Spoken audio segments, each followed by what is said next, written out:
Salut à toutes et tous. Donc, bon, les temps sont durs, vous savez tous, mais on peut aussi des fois se satisfaire un peu de bons moments. Et là, on est un peu plus nombreux que d'habitude, même pas mal plus nombreux, et on peut faire le lien peut-être avec la campagne présidentielle qui a été menée il y a quelques semaines. Et certainement que ça a été un bon moment pour la plupart d'entre nous. Voilà, parce que ça montre aussi que c'est parfois utile d'essayer de se présenter même à une campagne présidentielle, même avec toutes les contradictions que cela pose pour nous. Personnalisation et puis participer à un jeu électoral dont on sait pertinemment qu'il sert à rien ou à tromper les gens, dont on sait aussi en plus qu'autour de nous pas mal de gens n'y croient plus. Mais le fait d'y être, ça a permis de faire entendre une autre voix, comme on dit, faire entendre d'autres idées, faire entendre la voix du NPA, le programme du NPA, un programme anticapitaliste. Et puis au-delà de faire entendre ce que nous on est, c'est aussi faire entendre quelque part notre camp social, ce qui vit, ses souffrances, et puis l'envie ou l'aspiration en tout cas à un autre monde, à une autre société. On a fait entendre tout ça et ça fait du bien à nous militants. Et ça fait du bien donc au-delà. Je ne parlerai pas du débat du 4 et puis un peu de certains événements de la campagne, mais globalement, en tout cas, notre campagne, elle a permis de faire entendre ça, cette révolte-là, ces idées anticapitalistes. Et pour nous, ça a fait beaucoup de bien. Et c'est vrai qu'aujourd'hui, on se retrouve un peu plus nombreux. Et puis certainement que ça va nous donner un petit peu de pêche pour la suite. Parce que c'est vrai qu'on ces dernières années, on vivait des moments plutôt difficiles. Et puis on voyait bien qu'on s'empêtrait dans des difficultés. Puis on voyait pas trop comment justement s'en sortir. Bon, là, on a quand même quelque chose qui nous permet de nous relancer. Et quand je dis nous, c'est pas juste nous, l'NPA, avec ce côté un peu nombriliste, mais c'est qu'on sait qu'aujourd'hui, si on a mené cette campagne-là, c'est parce qu'on est une organisation politique, parce qu'on essaie en tout cas d'être un parti politique, on est un parti politique, et si on a réussi cette campagne-là, en tout cas si on a fait entendre des idées anticapitalistes et des idées de la révolte, c'est parce que quelque part on est un parti, parce qu'on est des militants convaincus, déterminés, on a eu envie de faire entendre cette voix-là, on a eu envie de faire entendre la fierté de notre camp social, de cette classe ouvrière, de ce mouvement social, aujourd'hui qu'il faudrait reconstruire. Bon, ça a fait du bien et c'est tout ça qu'on a essayé de faire entendre et on pense qu'on a un peu réussi quand même à avancer sur ces choses-là. Évidemment, la campagne, ça a été le plaisir de dénoncer les mœurs de corruption des politiciens, notamment on se rappelle évidemment, même si on a un peu oublié Fillon, il est encore là, Laurent Larzan, Fillon. Donc c'était quand même une fierté aussi d'être là pour essayer de dénoncer ces mœurs-là, cette arrogance-là, cette suffisance-là de ces politiciens, de ces gens de pouvoir qui malgré le fait qu'ils étaient pris dans des scandales, dans ces affaires complètement dingues, étaient toujours là puis à essayer de faire la leçon aux autres, d'expliquer qu'il fallait l'austérité, tout ça. Bon, on a essayé d'être là, de déglinguer ces gens-là. Et puis évidemment au-delà de Fillon, à côté de Fillon, c'était Le Pen, la candidate soi-disant anti-système, soi-disant du côté du peuple, de dénoncer là aussi des mœurs de corruption. En fait que les politiciens du côté de l'extrême droite et du Front National, ils sont exactement pareils que les autres, ils courent après des postes, ils courent après du pognon et ils se servent du système pour se protéger. Donc c'était bien d'être là aussi pour dénoncer ça et c'était quand même quelque chose qui nous a fait du bien à nous de pouvoir le dire, mais on sait que ça a fait du bien à beaucoup de gens, même plein de gens qui n'ont pas voté pour nous finalement, mais qui ont été quand même très contents qu'on puisse être là pour le dire. Bon voilà, c'est aussi cette campagne-là qui nous a permis d'être là pour ça. Mais au-delà de ça, donc de dénoncer ces politiciens-là, c'est évidemment dénoncer le capitalisme, mais c'est de faire entendre un programme anticapitaliste qu'on a depuis le début. Et une campagne électorale, ça permet de dire à des millions de gens, alors même si on ne convainc pas comme ça, parce qu'on le dit à la télé une fois par-ci par-là, même si on voit bien qu'on est souvent même à contre-courant, y compris dans notre milieu social, ceci dit, c'est hyper important de le dire, parce que ça le met en débat. Et notamment, ce que je voudrais dire, c'est la question de l'interdiction des licenciements, évidemment, la question de la réquisition des entreprises capitalistes, de dénoncer cette propriété capitaliste, de remettre en question cette société-là, et de discuter que ça peut être organisé autrement, qu'il peut y avoir une économie au service de la population, de défendre des services publics, un accès gratuit à la santé pour toutes et tous, un accès au transport. C'était bien de le dire, d'être là, d'essayer de le dire, de poser ces problèmes-là et de montrer que c'était complètement légitime de discuter de tout ça. Et donc voilà, c'est aussi ça, cette fierté-là, d'avoir été là pour dire tout ça. Le programme, c'était pas que, évidemment, la question des licenciements, la question du chômage, de la précarité, c'était aussi une fierté de discuter de la liberté de circulation, de la liberté d'installation, d'affirmer une solidarité complète envers les migrants, de dire qu'il faut les accueillir tous et toutes, non pas parce que c'est juste une question d'urgence humanitaire, mais parce que c'est un principe, une solidarité fondamentale entre les peuples, entre les travailleurs, une solidarité internationale. Donc ça, c'était aussi bien de l'affirmer, même si on convainquait pas.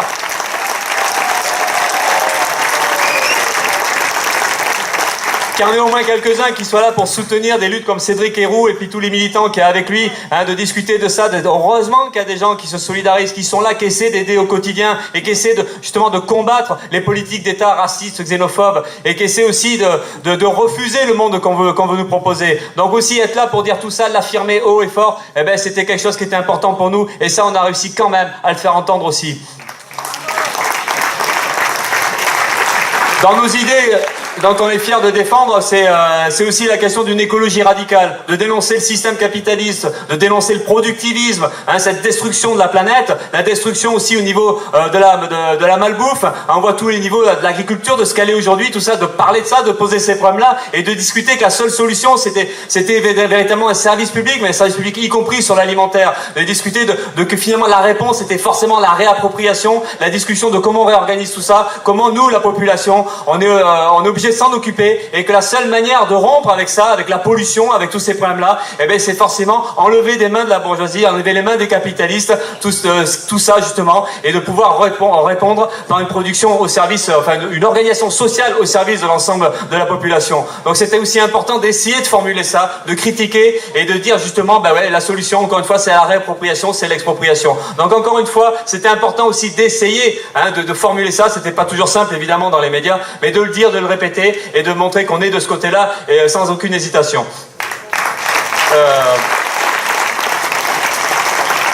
Un aspect aussi qui est important de dire, même si même nous, chez nous, ça a suscité des discussions, des fois des malaises, hein, c'était d'affirmer qu'il fallait désarmer la police. Voilà, donc c'est important d'en discuter. Parce que même par moments, c'était pas si évident que ça, tellement ça choquait, tellement même dans les médias, on se faisait,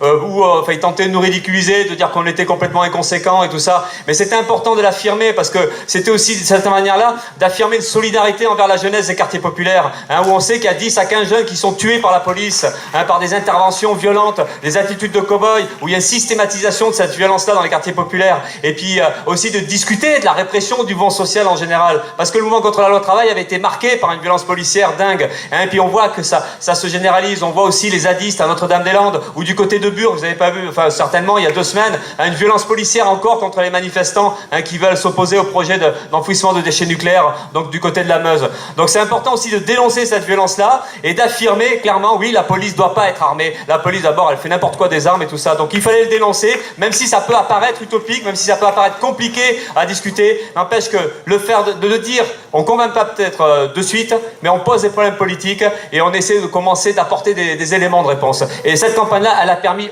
d'essayer de faire ça aussi.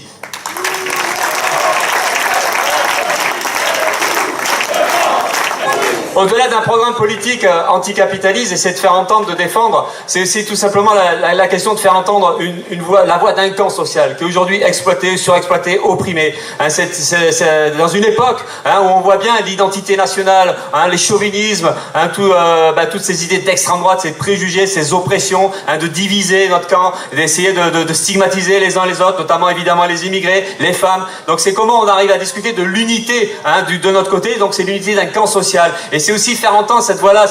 d'un camp, de discuter de lutte des classes, et que notre identité, c'est une identité de classe, qu'elle est à construire, à reconstruire, et d'autant plus urgent aujourd'hui que non seulement on a un chauvinisme, on a des tas de préjugés qui essaient de diviser notre camp, venant évidemment de nos oppresseurs, des possédants, mais même y compris à gauche, on a des problèmes de ce côté-là, des idées chauvines, hein, cette idée de protectionnisme, hein, comme s'il y avait des choses qui pouvaient, les frontières pouvaient quelque part nous protéger. Donc nous, il faut rejeter tout ça, discuter justement de solidarité internationale, et discuter donc d'une classe sociale qu'il faut construire, de cette identité-là qu'on a intérêt à construire, et ça passe aussi par des campagnes électorales, mais ça passe notamment par une organisation ou des organisations qui défendent ça, et c'est pour ça que cette campagne-là a été importante à notre avis de ce point de vue-là, parce que c'est aussi l'idée de construire un outil politique pour les exploiter, pour les opprimer, qui puisse défendre tout ça, qui puisse à la fois cultiver cette conscience de classe, cette solidarité-là, mais en même temps discuter de l'affrontement hein, contre les possédants, et de discuter du renversement de ce système-là. Donc cette campagne-là n'a pas permis forcément de tout développer, mais n'empêche que c'est parce qu'on est un parti motivé de ce côté-là, le NPA, même si des fois on doute de nous, évidemment, hein, on est tellement fragilisé, tellement blessé, tellement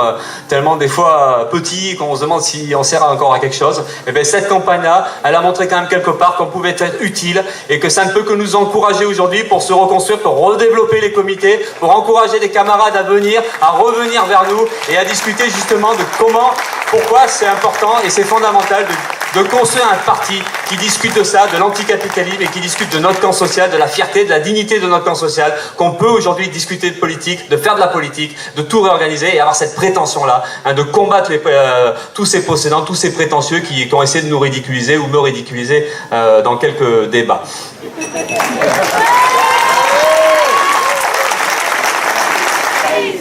Alors évidemment, je dis qu'on est content de ce qu'on a fait, donc c'est peut-être l'occasion aussi de se remercier, parce que je dis il faut qu'on se remercie, parce qu'on a fait un gros boulot, parce que je pense à tout le boulot qui a été fait pour la recherche des parrainages, hein, tout ce boulot énorme qui n'était pas forcément très rigolo à faire, mais qui a été fait, et au bout du compte, ça a été quand même utile pour nous, donc il faut qu'on se remercie, parce que ce qu'on a fait, on a essayé de faire des choses, on a essayé de s'accrocher, de rien lâcher, comme on dit, et ça a été utile. Maintenant, voilà, hein, évidemment, on peut être content de ce qu'on a fait, mais on va pas s'enflammer, hein, parce que je vous rappelle le score, hein, c'est 1,1 je crois, hein, donc on va rester calme. Mais donc voilà, donc évidemment qu'on voit bien dans quelle situation on se trouve aujourd'hui, mais voilà, c'est à la fois mesurer toute l'importance de ce qu'on a pu faire, toute l'utilité de ce qu'on a pu faire, et comment aujourd'hui ça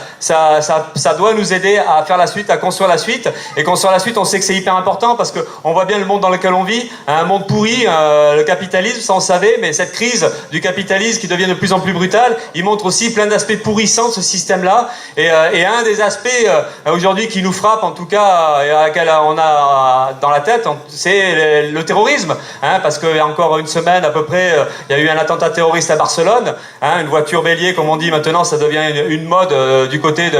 pas que des terroristes islamistes, parce qu'on a vu qu'à Charlottesville aussi il y avait ce même principe. Donc voilà, des gens de la population qui sont tués. Donc évidemment que ça touche, ça fait peur, on voit une situation qui est en train de dégénérer, mais je tiens à rappeler quand même que le terrorisme, c'est pas que des blancs, c'est pas que des occidentaux qui en sont victimes, hein, c'est aussi beaucoup en Afrique, en Asie, au Moyen-Orient. Il y a 2 ou 3 jours, c'est une mosquée à Kaboul, hein, plus de 20 morts.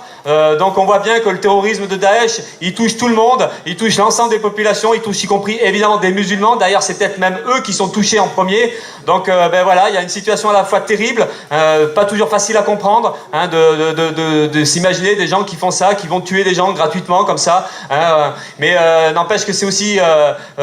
prendre ça en main, enfin d'essayer de discuter de ça et de comprendre que c'est un des aspects du pourrissement du système capitaliste, mais c'est aussi un problème politique qui nous est posé, hein, parce que c'est lié évidemment au pillage des pays d'Afrique, d'Asie, du Moyen-Orient par les puissances occidentales. C'est lié à cette société ultra-violente, hein, de détournement des richesses, d'exploitation, de surexploitation. C'est lié aussi à tous ces régimes, cette dictature qui opprime, qui exploite des peuples, soutenus plus ou moins clairement, hein, par les pays comme la France, comme les États-Unis ou l'Angleterre. Donc il faut bien comprendre que le terrorisme, c'est un des produits de cette situation-là, un produit d'une barbarie, d'un système capitaliste, hein, qui fait qu'aujourd'hui, Christine en a parlé, mais qui depuis 7 ans, il y a un Assad qui massacre son peuple, hein, qu'à côté de ça, il y a des dictatures qui se renforcent. Bon voilà, la bataille contre le terrorisme, évidemment, et c'est ce qu'on a essayé aussi de dire dans la campagne, c'est pas juste des policiers et des militaires dans la rue, hein, c'est poser ce problème politique-là, c'est combattre les politiques impérialistes, c'est combattre les ventes d'armes, hein, dans ces pays-là, l'Arabie Saoudite, au Qatar, en Égypte, hein, c'est exprimer une solidarité internationale à l'ensemble des peuples, mais c'est dénoncer ce système capitaliste. Et quand on voit la situation actuelle avec cette question du terrorisme et de la violence, de l'oppression, des massacres et des guerres qu'il peut y avoir, hein, ça montre aussi toute l'urgence qu'il y a à l'échelle internationale de construire ce parti politique dont les opprimés et les exploités ont besoin. Et donc à nouveau de discuter de cette question de classe sociale à l'échelle internationale et de discuter que la solution, évidemment, c'est par-delà les frontières, c'est comment on y répond politiquement et que forcément c'est discuter d'un capitalisme mondial qu'il faut renverser.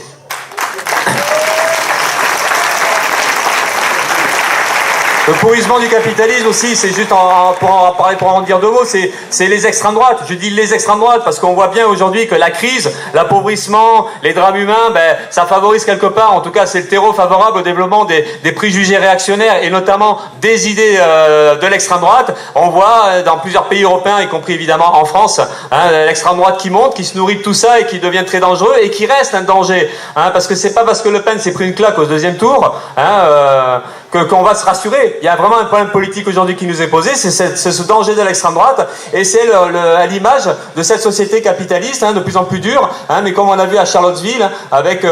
les suprémacistes blancs, le Ku Klux Klan, enfin des trucs comme ça qui osent se revendiquer ouvertement du nazisme et tout ça. Donc il y a quand même un problème politique qui est très inquiétant, et on voit aujourd'hui la résurgence, le renforcement de tout ça. Donc ça montre aussi toute l'urgence d'arriver à rediscuter à nous, à refaire de la politique, prendre nos affaires en main, c'est ce qu'on a essayé de dire, mais de bien comprendre que c'est une bataille contre le capitalisme, c'est une bataille politique, et comment nous on reprend nos affaires en main, comment on discute de tout ça, comment on arrive à recréer du lien entre nous. Donc c'est aussi tous ces trucs-là qu'il faut qu'on arrive à discuter. Mais le pourrissement du capitalisme avec tous ces aspects-là, la réponse aujourd'hui, c'est pas des réformes, c'est pas croire que finalement on peut améliorer un petit peu ou limiter la casse comme ça, c'est vraiment le problème fondamental du renversement de ce système-là. Donc c'est la confrontation avec les possédants, c'est la destruction de la propriété privée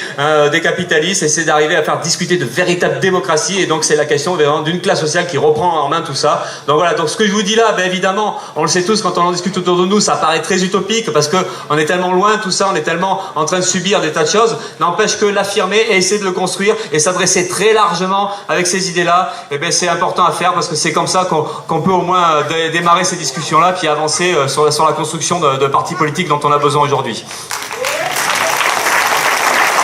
Donc pour redescendre un petit peu sur terre, ou revenir peut-être à des enjeux plus immédiats, il y a la rentrée sociale qui s'annonce, enfin on espère qu'il va y avoir une rentrée sociale, donc ça fait un petit moment qu'on l'attend. Bon, il y a le nouveau gouvernement avec le tout jeune Macron, vous avez vu, il est en chute libre du point de vue de la popularité, donc en fait c'est un peu rassurant quand même, parce qu'il a fait illusion il n'y a pas très longtemps. Et on sait très bien qu'avec Macron, il y a un danger réel, parce qu'il y a une volonté d'attaquer, mais de tout attaquer, de tout remettre en cause. Macron, c'est pas une nouveauté, c'est pas quelque chose qui est vraiment radicalement différent de ce qu'on avait avant. On voit bien que c'est la continuité complète de Sarkozy et de Hollande, plus que la continuité de Hollande, parce qu'il était quand même dans le gouvernement Hollande. Vous vous rappelez toutes les discussions sur son programme, qu'est-ce qu'il veut faire. Même aujourd'hui, les directions syndicales qui disent ouais, c'est pas clair, on sait pas trop, il nous entourloupe un peu et tout ça, alors qu'en fait la volonté politique de Macron est très clair, c'est de s'attaquer aux droits, de s'attaquer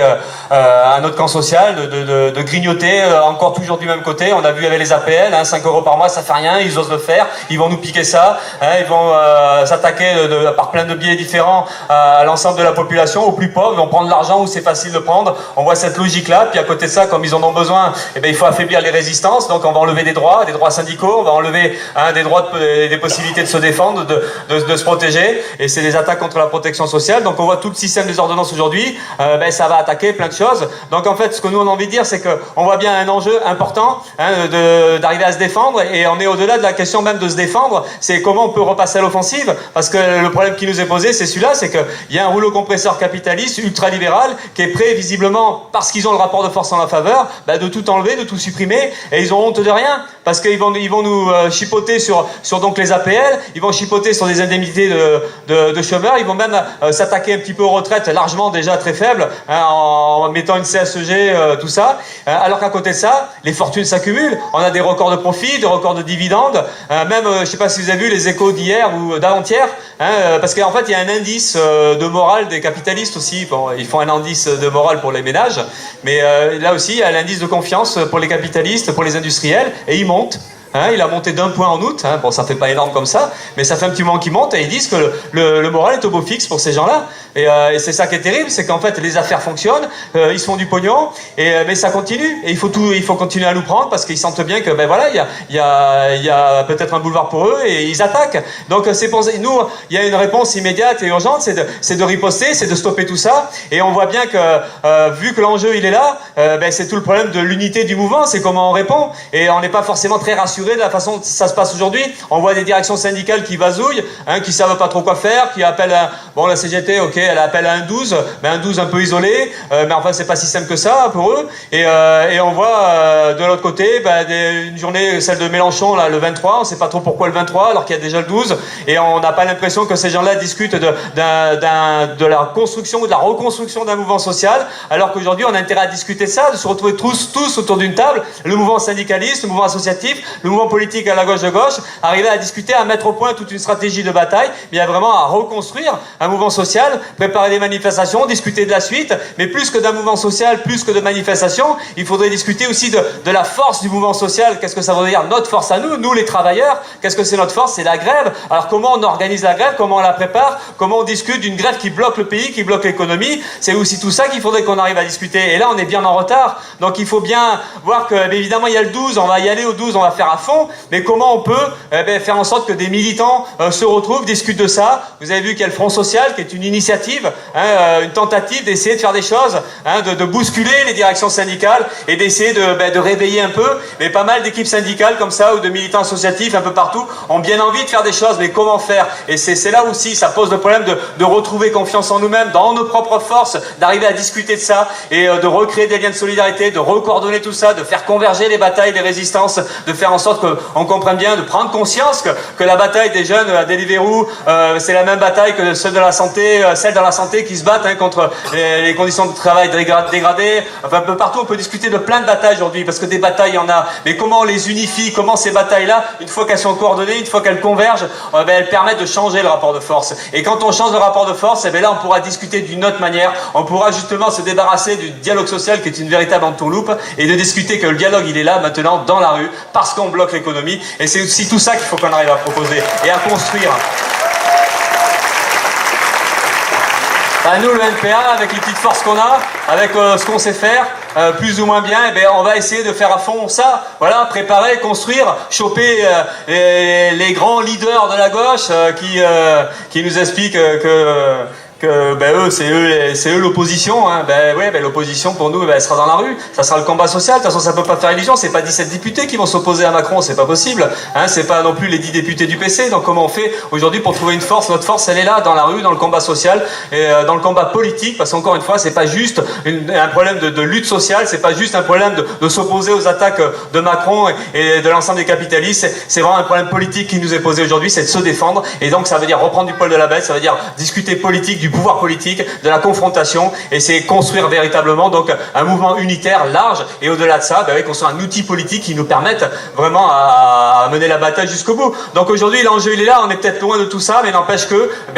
on peut y croire, et on a intérêt à y croire, et on a des raisons d'y croire, parce que des résistances, il y en a plein. Voilà, encore une fois, et plein de choses font que ça donne confiance, parce qu'on sait que la résistance, elle est contagieuse, parce qu'on sait que je reparle de Cédric Héroux, parce qu'il y a des camarades qui sont là, mais on sait que c'est important quand des gens résistent, ça donne envie à d'autres de se battre, ça montre que c'est pas que la fatalité, la résignation, finalement, c'est ce qu'on a dans la tête, mais qu'on peut très bien relever la tête et qu'on peut très bien se battre. Donc partout, les résistances donnent envie de se battre, et elles donnent confiance. Les jeunes de Deliveroo, ils racontaient, il y en a qui étaient, mais finalement, c'est pas si impossible que ça de se défendre, alors que des fois, on apparaît complètement démuni, on croit qu'on peut rien faire, qu'on est complètement fragilisé, tout ça, c'est vrai aussi. Mais bon, voilà, donc on a des raisons de croire à tout ça, ça peut changer, ça peut basculer, en France comme ailleurs, parce que heureusement d'ailleurs, il peut y avoir des mouvements sociaux qui peuvent nous surprendre et qui peuvent nous aider aussi à relancer les batailles. Mais voilà, donc ce que je veux dire, c'est ça, c'est cette rentrée-là, on a des raisons de se lancer à fond, de la préparer, de construire, de choper les uns et les autres, et puis de discuter. Il faut construire ensemble, à la fois un mouvement social, mais en même temps de la discussion, ne pas l'oublier, de la discussion d'un parti politique, il nous faut, parce que parti, il y en a qui sont gênés avec ce mot-là, mais bon, mouvement, parti, en tout cas un outil, quelque chose qui nous organise à nous, notre camp social, et qui permet de mettre en avant toutes nos idées anticapitalistes, et puis à un moment donné, de régler les comptes, et besoin, c'est urgent. Voilà, donc bonne rentrée sociale.